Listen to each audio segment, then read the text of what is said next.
گزار ہوں، اور میرے لیے یہ جو ہے وہ اعزاز کی بات ہے کہ میں اپنے اساتذہ کے ساتھ جو ہے یہ پینل جو ہے وہ شیئر کر رہا ہوں، اور میں اپنے کچھ پوائنٹس جو ہے آج کا جو پروگرام ہے، آج کا جو ٹاپک ہے ہمارا، اس کے حوالے سے شیئر کروں گا آپ لوگوں کے ساتھ. جو میرا نقطہ نظر ہے، میں نے کیا دیکھا، کیا پڑھا، کیا سمجھا ابھی تک، جو دنیا کے اندر حالات ہیں، پاکستان کے اندر حالات ہیں، جو ایک امپیریل فورسز پوری دنیا کے اندر کس قسم کا آنسلاٹ کر رہی ہیں، جو ہے وہ چھوٹے ممالک کے اوپر، محکوم اقوام کے اوپر، جو ہے وہ قومیتوں کے اوپر. تو 7 اکتوبر 2023 پوری ایک تاریخ ہے، اس پہ بھی ہم جو ہے وہ چیدہ نظر دوڑائیں گے. لیکن 7 اکتوبر 2023 میں جب ہم دیکھتے ہیں کہ غزہ کے اندر، فلسطین کے اندر جو ہے وہ امریکہ اور اسرائیل جو ہے وہ اپنے جو یورپین لیکیز ہیں، ان کے جو اتحادی ہیں، ان کی مدد سے جو ہے وہ ایک وہاں پر جو ہے جینوسائیڈ سٹارٹ ہو جاتا ہے. اور وہ جینوسائیڈ جو ہے وہ ہمیں نظر آتا ہے کہ پچھلے کوئی 2 سے 3 سال کے عرصے میں مور دین 70,000 پلس پیلسٹینینز کی جو ہے وہ جان لے چکا ہے. بہت سارے لاکھوں کی تعداد میں جو ہے لوگ جو ہے وہ ڈسیبل ہو گئے ہیں، پارشلی ڈسیبل ہو گئے ہیں، پرماننٹلی ڈسیبل ان کو کیا جا چکا ہے، اور پوری آبادی کو جو ہے وہ ربلز کا ڈھیر بنا دیا گیا ہے. مور دین 2 ملین پیپل جو ہے وہ ڈسپلیس ہو چکے ہیں وہاں پر. تو ہم یہ دیکھتے ہیں کہ یہ جو فنومینا 7 اکتوبر 2023 سے آنورڈز دنیا کی نظر میں آتا ہے، یہ فنومینا کوئی آئسولیشن کے اندر نہیں ہوتا. یہ جو جنگ ہے، یہ جو بمباری ہے، یہ جو ہمیں جو آنسلاٹ نظر آتا ہے، یہ آئسولیشن کے اندر نہیں ہو رہا. اس کی پوری ایک ہسٹوریکل تاریخ ہے، اس کا پورا ایک ہسٹوریکل اکاؤنٹ ہے. ہم دیکھتے ہیں کہ کس طریقے سے جو ہے وہ پہلی جنگ جو ہے، بدقسمتی سے ہم جو ہے عالمی جنگ کو بھی جنگ عظیم کہتے ہیں، جنگ عظیم اول یا دوم کہتے ہیں. تو پہلی جنگ کے بعد، دوسری جنگ کے بعد کس طریقے سے دنیا میں جنگیں کی گئیں، اور دنیا میں جو ہے وہ خطوں کا تقسیم کیا گیا، قبضے کیے گئے مختلف ممالک کے اوپر، اور ان کی ری ڈسٹریبیوشن کس طریقے سے کی گئی کہ مارکیٹ جو ہے اس کے ساتھ کمپیٹیبل بنایا جا سکے. اس سسٹم کے لیے جو مارکیٹ کی نیڈز ہیں، پوری دنیا کے سسٹم کو اس سے کمپیٹیبل بنایا جا سکے. تو فلسطین کی جو تاریخ ہے وہ بھی ہمیں اسی سارے جو ہے وہ پیرائے کے اندر ہمیں دیکھنے کو ملتی ہے کہ اس خطے کو کس طریقے سے جو ہے وہ زائونزم کی تکمیل کے لیے ان کے جو عزائم تھے اس کو پورا کرنے کے لیے کس طریقے سے فلسطین کو جو ہے وہ کولونائز کیا گیا، اور وہاں پر جو لوکل نیٹو اور انڈیجنس لوگ تھے ان کو وہاں سے جو ہے وہ دھکیل دیا گیا. تو یہ پوری ایک تاریخ ہے. لیکن پاکستان کے اندر دنیا، خاص طور پر عمومی طور پر دنیا کے اندر، ہمیں بدقسمتی سے جو ہے وہ لبرل سیکشنز جو ہیں وہ یہ بتاتے ہیں کہ یہ حملہ جو ہے اگر حماس نہ کرتی تو شاید آج فلسطینیوں کا یہ حشر نہ ہوتا. اگر حماس جو ہے وہ راکٹ یا میزائل جو ہے وہ لانچ نہ کرتے، فائر نہ کرتے اسرائیل کے اوپر پہلے،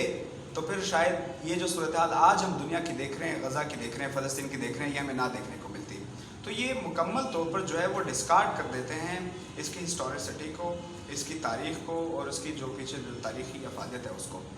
اس کے بعد ہم دیکھتے ہیں کہ کس طریقے سے پوری دنیا کے اندر جتنی بھی مظلوم اقوام ہیں، جتنی بھی دنیا کے عوام ہیں، ان کا ہمیں ایک اکٹھ نظر آتا ہے. وہ اکٹھ ہمیں نظر آتا ہے کہ کس طریقے سے امریکہ کے اندر، برطانیہ کے اندر، پورے یورپ کے اندر، ایشیا کے اندر کس طریقے سے فلسطین کے ساتھ ایک جہتی کے اندر جو ہے تحریکیں چلنا شروع ہو گئی. اور ان تحریکوں کو چلانے کے لیے کسی قسم کی کوئی منظم پارٹیز، منظم سٹرکچرز، منظم جو ہے وہ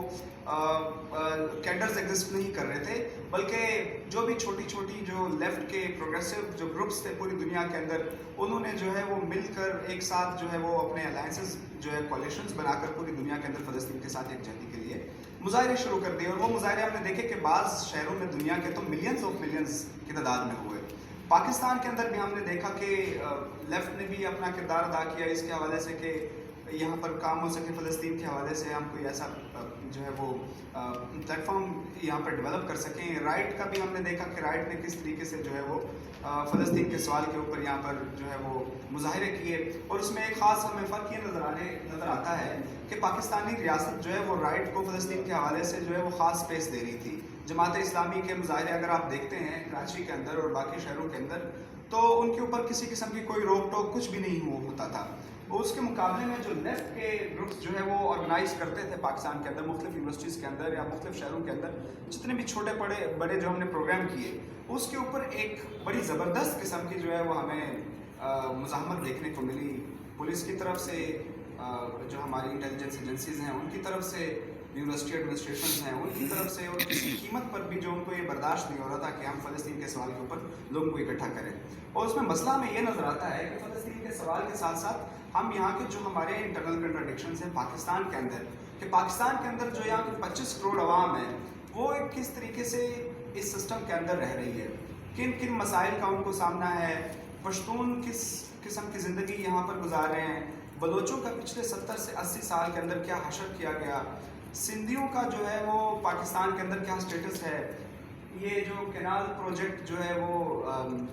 SIFC کی جو سربراہی کے اندر ہمیں دیکھنے کو ملا، جس کے اوپر پوری سندھ کے اندر جو ہے وہ مظاہرے ہوئے. اس کے بعد جو ہے آپ بلوچ یکجہتی کمیٹی کا جو قیام ہے، اس سے پہلے براہمش یکجہتی کمیٹی کا جو قیام ہے، اس سے پیچھے ایک اچھا خلا ہمیں نظر آتا ہے، لیکن اس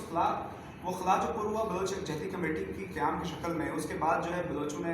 بلوچوں کے ساتھ جو ہے یکجہتی کا سلسلہ جو ہے پنجاب کے اندر بڑھنے لگا، باقی پاکستان کے اندر بڑھنے لگا. اس طریقے سے پشتون تحفظ موومنٹ کا قیام اگر آپ دیکھتے ہیں پشتونخوا کے اندر، اور یہ جتنے آپریشنز جو ہے وار آن ٹیرر کا جتنا ایرا ہے، اس کے بعد جتنے آپریشنز ہوئے سارے پشتون بیلٹ کے اندر، ایکس فاٹا کے اندر، تو اس کے بعد ہمیں نظر آتا ہے کہ وہاں کی ایک جو آرگینک موومنٹ ابھری، اس نے پوری پاکستان کے اندر جتنے بھی محکوم اقوام ہیں ان کی سمپتھیز کو گین کیا. اور وہ ایک موقع تھا، وہ ایک انہوں نے لاہور میں بھی پہلا جو ہے جلسہ کیا تھا، تب شاید میں میٹرک کا اسٹوڈنٹ تھا، آپ لوگوں نے جو ہے ان کے ساتھ آرگنائز کیا تھا یہاں پر. تو انہوں نے کوشش تو کی